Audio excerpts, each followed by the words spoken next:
রাজ্যের 4 বিধানসভা কেন্দ্রে উপনির্বাচন আর উপনির্বাচনে 4-4 তৃণমূল সভা ও প্রচার কুৎসার জবাব। কলকাতায় ফিরেই তোপ মমতা বন্দ্যোপাধ্যায়ের। দেশ জুড়ে 13 আসনের উপনির্বাচনে 10টি ইন্ডিয়া শরিকদের দখলে ডাহা ফেল বিজেপি ও কেন্দ্রীয় এজেন্সির চক্রান্ত দাবি তৃণমূল সুপ্রিমোর। Congratulation to all of you. বিশেষ ধন্যবাদ মামাটি মানুষকে। রানাঘাট, বাগদা, রায়গঞ্জ এবং মানিকতলায় যে বাই ইলেকশন ছিল লোকসভা ইলেকশনের পরে, এর একটা রাজনৈতিক গুরুত্বও আছে। তার কারণ একমাত্র মানিকতলাটা আমাদের ছিল 4টে সিটের মধ্যে 3টে সিট ছিল বিজেপি, লোকসভাতেও ছিল, বিধানসভাতেও ছিল। সেটা তৃণমূল কংগ্রেস জিতেছে আর আমাদের সিটটা আমরা জিতেছি। অর্থাৎ আউট অফ 4 লোকসভা নির্বাচনের জয় এবং বিধানসভা নির্বাচনের জয় দুটোই আমরা ডেডিকেট করব 21শে জুলাই। জয়ের পরেই ভাঙা হলো তালা। ঠাকুরবাড়ির দিকে নজর রাখবো, কারণ ভোটে তৃণমূলের জয়ের পরেই ভাঙা হলো বড়মার ঘরের তালা। আর বড়মার ঘরের তালা ভাঙলেন বীণাপানি দেবীর ঘরের তালা ভাঙলেন মমতা বালা ঠাকুরের অনুগামীরা। বড়মার ঘর নিয়ে আগেও বারবার উত্তেজনা ঠাকুরবাড়িতে। আর এই মধুপর্ণা ঠাকুর, যাকে আমরা দেখেছিলাম অনশনে বসেছিলেন, এই মধুপর্ণা ঠাকুর আজ মধুপর্ণা জিততেই ভাঙা হলো বড়মার ঘরের তালা। সরাসরি চলে যাব, অনিরুদ্ধ কীর্তনিয়া রয়েছে আমার সঙ্গে, অনিরুদ্ধর সঙ্গে কথা বলবো। অনিরুদ্ধ, বারবার একাধিক মামলা পর্যন্ত হয়েছে, অনশনে বসেছিলেন মধুপর্ণা ঠাকুর, এরপর এই জয়ের পর আজ তালা খোলা হলো, কি বললেন তারা, কি প্রতিক্রিয়া তাদের?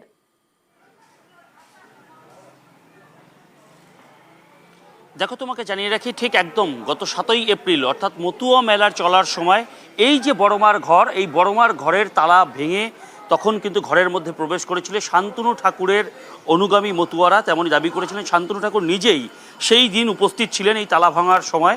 এবং তারপরে এই দীর্ঘদিন অর্থাৎ এপ্রিল মাসের 7 তারিখের পরের থেকে এখনও পর্যন্ত এই ঘরের তালা বন্ধ অবস্থায় ছিল। এবং এই ঘরের তালা খোলা নিয়ে দুই পরিবারের যে দ্বন্দ্ব তা কোর্টে পর্যন্ত পৌঁছায়। এবং কোর্টের নির্দেশে রীতিমতন মমতা ঠাকুরের দাবি যে কোর্টের নির্দেশে তারা আজ এই ঘরের তালা খুলেছেন, বা তাদের ভক্তরা আজ এই ঘরের তালা খুলেছেন।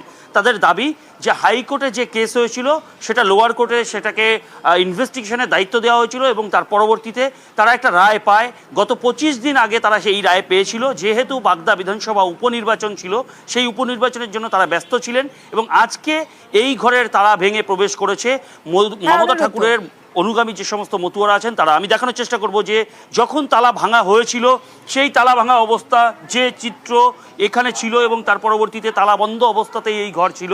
তারপর থেকে দীর্ঘদিন মতুয়া ভক্তরাও এখানে পৌঁছাতে পারেনি। আমি দেখানোর চেষ্টা করব যে সন্ধ্যা হয়েছে এবং এই ঘর খুলতেই মতুয়া ভক্তরা কিন্তু আসতে শুরু করেছে এবং বড়মা বীণাপানি ঠাকুরের যে ঘর, সেই ঘরে কিন্তু মতুয়া ভক্তরা প্রণাম করছে।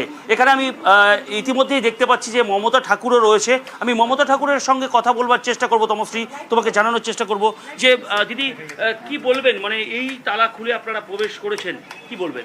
আপনারা দেখতে পাচ্ছেন যে কিভাবে ভক্তদের ঢল নেমেছে। তারা আজকে বড় মাকে আজকে পরিষ্কার করে তারা আজকে পুজো দেওয়ার আবার সে সুযোগ পেয়েছে। আমি মনে করব যে কোনো বট গাছের তলে গেলে, মায়ের কাছে গেলে কেমন লাগে, এটা ভাষায় ব্যক্ত করা যায় না।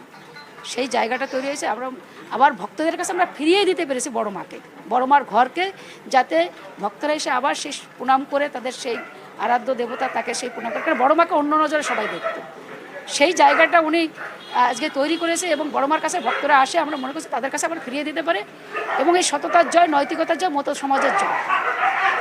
একদমই। দেখো তমশ্রী, মমতা ঠাকুর কিন্তু জানাচ্ছেন যে মতুয়া ভক্তরা এখানে এসে যে প্রণাম করতেন তালাবন্ধ অবস্থায় থাকার কারণে এই মন্দিরে কেউ আসতে পারতেন না। এবার বড়মার কাছে তারা সরাসরি পৌঁছতে পারছেন, বোঝাই যাচ্ছে। অনিরুদ্ধ, এটা আইনি একটা অবস্থানে রয়েছে, সেখানে যে বা যারাই তালা ভেঙেছে তাদের এগেনস্টে আবার একটা আইনি ব্যবস্থা নেওয়া হবে এবং পুনরায় যে অবস্থায় ছিল ঘর সেই অবস্থায় ফিরে আসবে, যতক্ষণ না পর্যন্ত হাইকোর্টের রায় বেরোচ্ছে।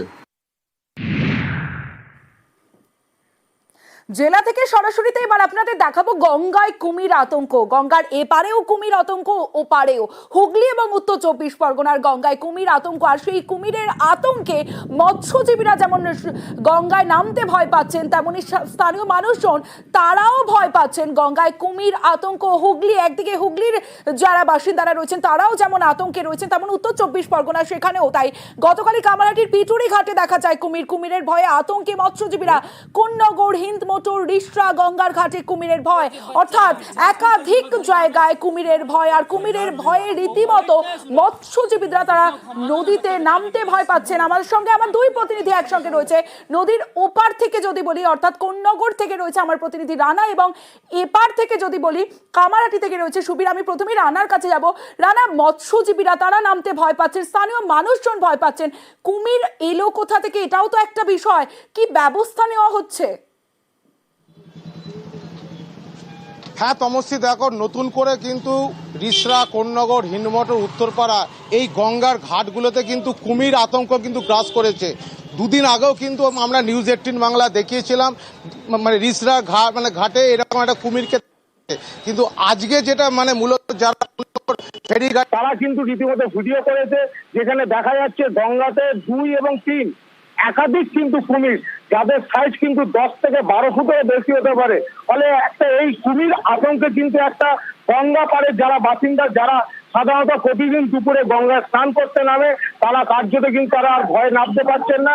পাশাপাশি এই যে গঙ্গায় কুমির থাকার ফলে যারা মাছ চাষ করে, যারা জীবিকা নির্বাহ করে, তারাও কিন্তু জাল ফেলতে পারছে না। ফলে দুয়ের উপর কিন্তু যেমন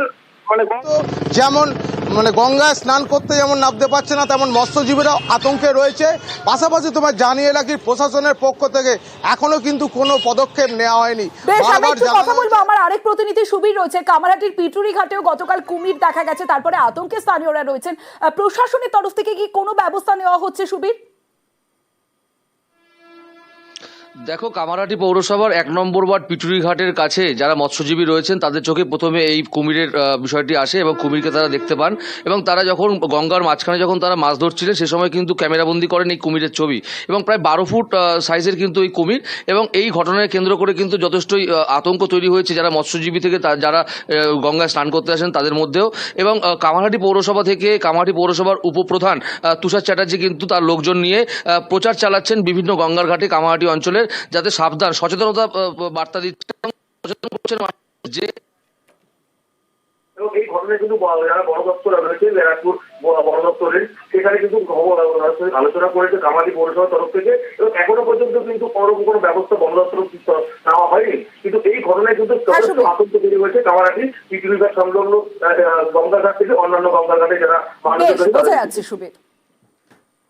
এইখান থেকে গত 3-4 দিন ধরেই এই জিনিসটা দেখা যাচ্ছে, এই কুমিরটাকে। তো মানুষের মধ্যে একটা আতঙ্কের সৃষ্টি হয়েছে, তারা চান পান করতে আসতেও তাদের ভয় লাগছে। আমার একটা বিনীত আবেদন যে বন দপ্তরকে, যে তারা যেন এই জিনিসটা নিয়ে একটু চিন্তা করে।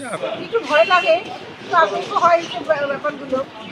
গভীর জলের জিনিস এখানে যদি পাড়ের দিকে চলে আসে, বাচ্চা কাচ্চা স্নান করে, আমরাও যখন তখন নামি গিয়ে গঙ্গায় স্নান পানের ব্যাপারটা থাকে। কাছাকাছি লঞ্চ চালাচ্ছিলাম, ওই দেখলাম, কি দেখলাম মুখটা সরু ছিল, মুখটা মোটামুটি 10 ফুট হবে। ভয় তো লাগবে, একটা কুমির একটা গঙ্গায় দেখা মানে শুধু ভয় লাগবেই। জেলা থেকে সরাসরিতে এবার উত্তরের পরিস্থিতির দিকে নজর রাখতেই হবে, কারণ বৃষ্টি কমেছে, অন্যদিকে তিস্তার জলস্তর নামায় সেখানে তিস্তা বাজার যে এলাকা সেখানে গাড়ি চলাচল শুরু হয়েছে। তিস্তা বাজারের রাস্তায় গাড়ি চলাচল শুরু হয়েছে, যে ছবি আপনারা দেখছেন। কালিম্পং, দার্জিলিং থেকে লামহাটা, জোড়বাংলোয় গাড়ি চলাচল। জলস্তর নামলেও এখনো আতঙ্কে রয়েছেন তিস্তা পাড়ের বাসিন্দারা। আর নর্থ সিকিমে বৃষ্টির পূর্বাভাস, সিকিমে পাহাড়ে বৃষ্টি হলে ফের তিস্তার জল বাড়বে, এমনটাই কিন্তু আশঙ্কা রয়েছে।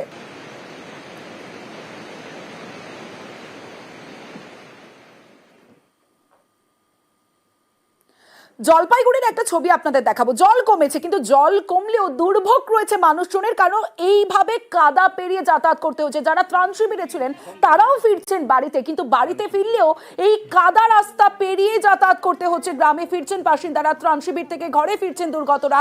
কাদায় ভরা পরেশ মিত্র কলোনির নিচ মাঠের রাস্তা, বৃষ্টি কমায় নেমেছে করলা নদীর জলস্তর। এই অবস্থায় যে প্রত্যেক দিনই জল দুদিন পর পরই আসতেছে, রাস্তা বাইর হচ্ছি আবার ঘরে আসতেছি, না ঘুম হয় না কিছু হয়, ভয়ে যে কখন ঘরে ঢুকে আসবে, জিনিসগুলো নষ্ট হচ্ছে। রাস্তার তো অবস্থা আর বলেন না, যা অবস্থা আছে দেখতেছি। ভয়ে ঘরে গেলে বাইর হতে ইচ্ছা করে না, বাইর হলে ঘরে যেতে ইচ্ছা করে না। আমাদের এখানে এখন যা জল উঠছিল, রাস্তায় কাদা হয়েছে, রাস্তায় চলার মতো উপযুক্ত হয় নাই, এখন উপযুক্ত নাই, কাদা পা দিয়ে ডাইবে যাচ্ছে, অনেক লোকের অসুবিধা হচ্ছে। এবার মালবাজারের টোটগাঁওয়ের ছবিটা দেখাবো আপনাদের। দেখুন, টোটগাঁওয়ে তিস্তার গতিপথ পরিবর্তনের বিপত্তি। জল ঢুকেছে মালবাজারের টোটগাঁওয়ে, গ্রামের জল যে ছবি আপনারা দেখছেন, গ্রামের ভিতর দিয়ে বইছে তিস্তা নদী। জলে ডুবেছে ত্রাণ শিবির, জলমগ্ন গ্রামের 20 থেকে 22টি বাড়ি, বাসিন্দাদের অন্যত্র সরানোর ব্যবস্থা। यहाँ अभी जीना बहुत मुश्किल हो रहा है लोगों के लिए। जो पानी जो जैसे कि दिन प्रतिदिन पानी ऐसे करके आ रहा है कि दिन प्रतिदिन नया एरिया में पानी घुस रहा है। नया एरिया में जहाँ पानी नहीं। कौन सा क्लास में पढ़ता है आपका बच्चा? क्लास 3। तो उसका पढ़ाई चल रहा है अभी? पढ़ाई नहीं, क्यों? स्कूल बंद है, वो पानी घुस गया इसलिए नहीं जा रहा है। नदी जो है वो रूट चेंज करके अभी गांव के बीच से जा रहा है। बिल्कुल बिल्कुल, वो गांव के बीच से जा रहा है रूट चेंज करके। जो पानी का तेज बहाव के कारण रूट चेंज हो गया। क्या दिया जा रहा है इन लोगों को? सुबह का ब्रेकफास्ट बच्चे लोगों को दूध दिया जा रहा है, ब्रेड दिया जा रहा है, दोपहर में खिचड़ी सब्जी और जो भी खाना होता है तीनों टाइम का, दवाई, हेल्थ इन लोगों सेंटर। की डिमांड है कि इनको अलग से जमीन दिया जाए, रहने का व्यवस्था। हम लोग बात कर रहे हैं, आगे बात कर रहे हैं।